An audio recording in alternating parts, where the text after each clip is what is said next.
Hello student, welcome back. I am Govinda sir. आज हम लोग डिस्कस करने वाले हैं लेंस से संबंधित विभिन्न परिभाषाएं, जिसको अंग्रेजी में क्या बोलेंगे, टर्म रिलेटेड विद लेंस, है ना। सर ये देखिए, सारे टॉपिक जितना दिया गया सबको वन बाई वन करके डिस्कस करने वाले हैं। पहले क्या करेंगे, वक्ता केंद्र क्या होता है, फिर उसके बाद क्या वक्ता त्रिज्या क्या होती है, प्रधान अक्ष क्या होता है, फिर फोकस क्या होता है। सारे टॉपिक को वन बाई वन करके डिस्कस करने वाले हैं ना। तो चलिए देखते हैं वक्रता केंद्र क्या होता है। जैसे मैं क्या बना रहा हूँ, एक अवतल, ये क्या है, लेंस है।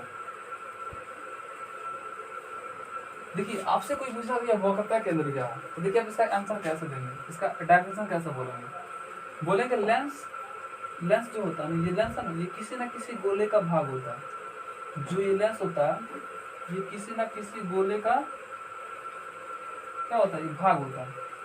और इस गोले के केंद्र को ही लेंस का वक्रता केंद्र बोलता है। तो आपसे कोई पूछता हो कि ये लेंस का वक्रता केंद्र क्या है, तो बोलेंगे लेंस ये जिस गोले का भाग होता है, उस गोले के केंद्र को ही लेंस का वक्रता केंद्र बोलता है। और आप इधर देख रहे हैं क्या, ये लेंस जो है ये किसी न किसी गोले का भाग होगा, ये किसी न किसी गोले का भाग होगा, उस गोले के केंद्र को ही लेंस का वक्रता केंद्र बोलता है ना। तो आपका देखिए, कोई भी पूछता है ये वक्रता केंद्र क्या है, तो आपका जवाब कैसे होगा, डेफिनेशन कैसे बोलेंगे, लेंस ये जिस गोले का भाग होता है, उस गोले के केंद्र को ही लेंस का वक्रता केंद्र बोलते हैं। यानी लेंस जिस गोले का भाग होता है, उस गोले के केंद्र को ही लेंस का वक्रता केंद्र बोलता है। और देखिए केंद्र को क्या बोलते हैं हम, सेंटर, इसलिए वक्रता केंद्र को कैपिटल सी से डिनोट किया जाता है। लेकिन एक लेंस में दो वक्रता केंद्र होते हैं, इसलिए इसे इधर का C1 और इधर C2 द्वारा डिनोट किया जाता है। चलिए नेक्स्ट पढ़ने वाले हैं क्या, इसकी जरूरत नहीं है ना, इसलिए इसको इरेज कर रहा हूँ। चलिए देखिए नेक्स्ट डेफिनेशन क्या पढ़ने वाले हैं, वक्रता त्रिज्या। आपसे कोई पूछा दिया वक्रता त्रिज्या क्या, देखिए लेंस की ये क्या है, सतह है। लेंस की ये क्या परावर्तक सतह है। लेंस की ये सतह और वक्रता केंद्र के बीच की दूरी को आप खुद ही सोचिए, जैसे ये लेंस किसी ना किसी गोले का भाग होता है, इस लेंस का ये वक्रता त्रिज्या तो यही तो होगा, यही ना होगा इस लेंस का वक्रता त्रिज्या। तो हम इसका डेफिनेशन से बोलेंगे, लेंस की सतह और वक्रता केंद्र के बीच की दूरी को क्या बोलते हैं, लेंस की वक्रता त्रिज्या बोलते हैं। यानी लेंस की सतह और वक्रता केंद्र के बीच की दूरी को लेंस का वक्रता त्रिज्या बोलते हैं। आप इधर भी देखिए, जैसे ये भी क्या है, लेंस किसी ना किसी गोले का भाग होगा, तो फिर इस इधर भी वक्रता त्रिज्या बनेगा। तो लेंस की सतह और वक्रता केंद्र के बीच की दूरी को क्या बोलते हैं, वक्रता त्रिज्या बोलते हैं। और वक्रता त्रिज्या को देखिए, त्रिज्या क्या बोलते हैं, रेडियस बोलते हैं, इसीलिए वक्रता त्रिज्या को कैपिटल R से डिनोट किया जाता है। लेकिन एक लेंस में आपको दिखाई दे रहा है दो वक्रता त्रिज्या दिखाई दे रही है, इसलिए इधर का R1 नाम रखेंगे और इधर क्या R2 नाम रखेंगे। ये सभी क्या टॉपिक क्लियर। आपसे कोई पूछता है ये वक्रता त्रिज्या क्या है, तो आपका जवाब कैसा होगा, लेंस की सतह और वक्रता केंद्र के बीच की दूरी को वक्रता त्रिज्या बोलते हैं, जिसे कैपिटल R से डिनोट करते हैं। लेकिन एक लेंस में देख रहे हैं क्या, दो वक्रता त्रिज्या बन रही है ना, इसलिए दोनों का नाम क्या होगा, अलग अलग होगा, इसलिए R1 इसका नाम इसका R2 नाम रख दिया, है ना। और ये ध्यान देंगे, ये बहुत ही बड़ी पढ़े जा रहे हैं ना, ये मतलब ये पॉसिबल नहीं है कि R1 कभी R2 के बराबर हो, कभी हो भी सकता है, कभी नहीं भी हो सकता ना। तो R1 कभी, ये जरूरी नहीं है कि कभी R1 क्या R2 के बराबर हो, ये बराबर हो भी सकता है और नहीं भी हो सकता है ना, ये ध्यान देने वाली बात है ना। चलिए नेक्स्ट अभी पढ़ने वाले क्या, प्रधानक्ष। आपसे कोई पूछता है प्रधानक्ष क्या है, तो देखिए प्रधानक्ष का डेफिनेशन हम कैसे बोलेंगे, इसकी अब तो जरूरत नहीं है, इसे इरेज कर रहे हैं ना।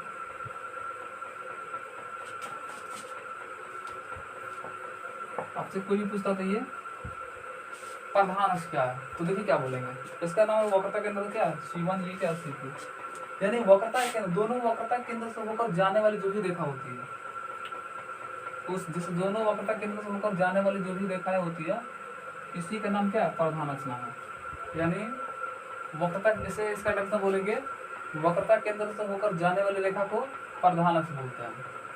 यानी वक्रता केंद्र से होकर जाने वाली रेखा को प्रधानक्ष बोलते हैं, या आप ऐसे ही बोल सकते हैं, C1 और C2 से होकर जाने वाली रेखा को प्रधानक्ष कहते हैं, या आप ऐसे ही इसका डेफिनेशन बोल सकते हैं। चलिए नेक्स्ट क्या पढ़ने वाले हैं, फोकस। नेक्स्ट क्या पढ़ने वाले हैं, फोकस पढ़ने वाले हैं ना। तो आपसे कोई पूछता है फोकस क्या है, आपका देखिए आंसर कैसे बोलेंगे, हम बोलेंगे जब कोई प्रकाश की किरण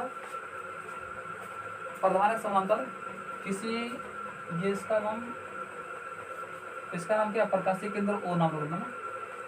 आपसे कोई पूछता है फोकस क्या, तब का डायरेक्शन कैसे बोलेंगे।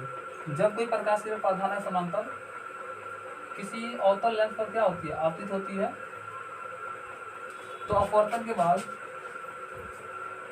ऐसा मालूम पड़ता है कि ये प्रधानक से किसी एक बिंदु से ही निकल रही है, ये प्रधानक से किसी एक बिंदु से ही निकल रही है।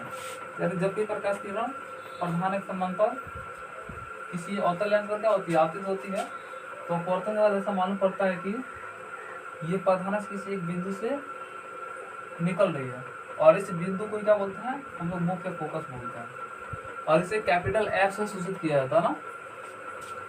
या आप क्या करेंगे, इसको और बना के बता सकते हैं। जैसे मान लीजिए हम ये उत्तल लेंस ले रहे हैं, इसका नाम क्या, प्रधानक से नाम है ना। हम जानते हैं क्या, जब कोई प्रकाश किरण प्रधानक के समांतर किसी उत्तल लेंस पर आपतित होती है, तो अपवर्तन के बाद ये प्रधानक किसी एक बिंदु पर मिलती है, तो प्रकाश किरण कोई प्रधानक समांतर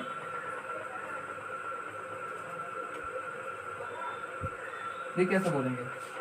जब कोई प्रकाश से प्रधानक समांतर किसी उत्तल लेंस पर आपतित होती है, तो अपवर्तन के बाद ये प्रधानक किसी बिंदु पर मिलती है, और उस बिंदु को क्या बोलते हैं हम लोग, मुख्य फोकस बोलते हैं, और मुख्य फोकस को कैपिटल एफ से सूचित किया जाता है ना। तो आपका जवाब ऐसे होगा ना। आपसे कोई पूछता है फोकस क्या है, आप कैसे डायरेक्ट से बोलेंगे। जब कोई प्रकाश किरण प्रधानक समांतर किसी लेंस पर आपतित होती है, तो लेंस अपवर्तन के बाद ये प्रधानक किसी बिंदु से निकलते हुए प्रतीत होती है, उस बिंदु क्या बोलते हैं, मुख्य फोकस बोलते हैं। या ऐसे बोलेंगे, जब कोई प्रकाश किरण प्रधानक समांतर किसी उत्तल लेंस पर आपतित होती है, तो परावर्तन के बाद जिस बिंदु पर, यानी अपवर्तन के बाद जिस बिंदु पर मिलती है, उस बिंदु की क्या बोलते हैं, मुख्य फोकस बोलता है ना। आप इसका रेफरेंस ऐसे बोल सकते हैं ना। और ये ध्यान देंगे, मुख्य फोकस को कैपिटल एफ से सूचित किया जाता है। तो please for the video to note it down.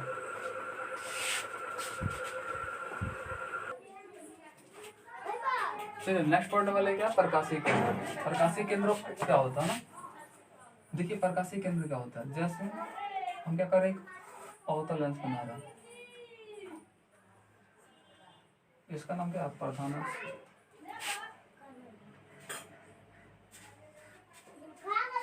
इसी का नाम क्या है, प्रकाशीय केंद्र नाम है। लेकिन इसका डेफिनेशन कैसे देंगे, देखिए बोलेंगे लेंस के अंदर प्रधानक पर स्थित वह बिंदु, यानी लेंस के अंदर प्रधानक पर स्थित वह बिंदु जिससे होकर प्रकाश किरण, जैसे मान लीजिए प्रकाश किरण आती है, जिससे होकर प्रकाश किरण, जैसे बोले क्या, लेंस के अंदर प्रधानक पर स्थित वह बिंदु जिससे होकर प्रकाश किरण लेंस के प्रथम पृष्ठ अपवर्तन के बाद ये दूसरे पृष्ठ से क्या होती है, ये निर्गत होती है, उस बिंदु को ही क्या बोलते हैं हम लोग, प्रकाशीय केंद्र बोलते हैं। और प्रकाशीय केंद्र को ओ से डिनोट किया जाता है। एक बार देखिए फिर से कैसे डेफिनेशन बोलेंगे। बोलेंगे क्या, लेंस के अंदर, जैसे लेंस हो गया, लेंस के अंदर प्रधानक पर स्थित वह बिंदु जिससे होकर प्रकाश की किरण लेंस के प्रथम पृष्ठ से अपवर्तन के बाद दूसरे पृष्ठ से निर्गत होती है, उस बिंदु को क्या बोलते हैं, लेंस का प्रकाशीय केंद्र बोलते हैं। इसे क्या बोलते हैं, लेंस का प्रकाशीय केंद्र बोलते हैं, और इसे ओ से सूचित किया जाता है। चलिए नेक्स्ट पढ़ने वाले क्या, फोकसांतर या फोकस दूरी, है ना। जानते हैं लेंस का क्या होगा, लेंस का मुख्य फोकस है ना। तो इसका देखिए डेफिनेशन कैसे बोलेंगे, प्रकाशीय केंद्र और मुख्य फोकस एफ के बीच की दूरी को क्या बोलते हैं, फोकसांतर या फोकस दूरी कहते हैं। यानी प्रकाशीय केंद्र ओ और मुख्य फोकस एफ के बीच की दूरी को फोकसांतर कहते हैं। या और एग्जांपल इधर ले रहे हैं, देखिए ये उत्तल लेंस क्लियर कर रहे हैं,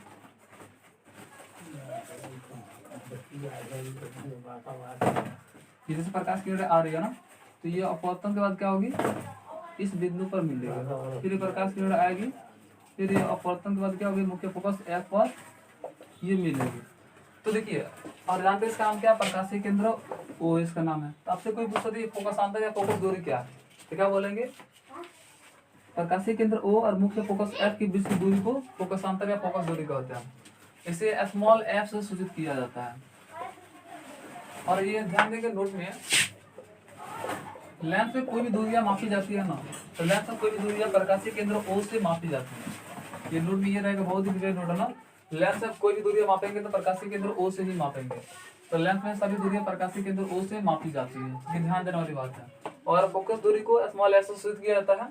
अब से लेंस का द्वारा क्या होता है, देखिए लेंस का द्वारा क्या होता है। लेंस का जो वृत्तीय परिधि है ना, जो लेंस का जो वृत्तीय परिधि है, इसी का जो व्यास होता है, इसका व्यास क्या हो जाएगा, ये होगा। इस व्यास को ही क्या बोलते हैं हम लोग, लेंस का द्वारक बोलते हैं, जिसका नाम MON का ये, यानी जो लेंस की जो वृत्तीय परिधि होती है, इसी का जो व्यास होता है, इसका व्यास तो ये होगा, यानी ये कहीं जितना दूरी होगा उतना ही MON की दूरी होगा। तो MON को ही क्या बोलते हैं, लेंस का द्वारक बोलते हैं। देखिए थोड़ा इसमें ध्यान देंगे, नोट में इसके रूप में है ना। लेंस का जो केंद्र होता है ना जी, जो लेंस का ये क्या होता है, जैसे ये लेंस का जो केंद्र होता है, वो लेंस का केंद्र जो क्या होता है, फिक्स होता है। लेकिन इसका जो फोकस दूरी होता है ना जी, ये माध्यम के अकॉर्डिंग चेंज होते रहता है। यानी नोट में ये लिखेंगे, लेंस का वक्रता केंद्र क्या होता है, नियत होता है। यहाँ पर लिखे नोट में क्या, लेंस का वक्रता केंद्र क्या होता है, नियत होता है।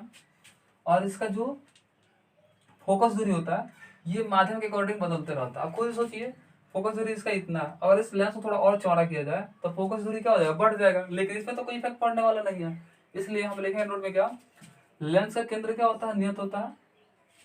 लेकिन फोकस दूरी, इसके जो फोकस दूरी होता है, ये माध्यम के अकॉर्डिंग बदलते रहता है ना।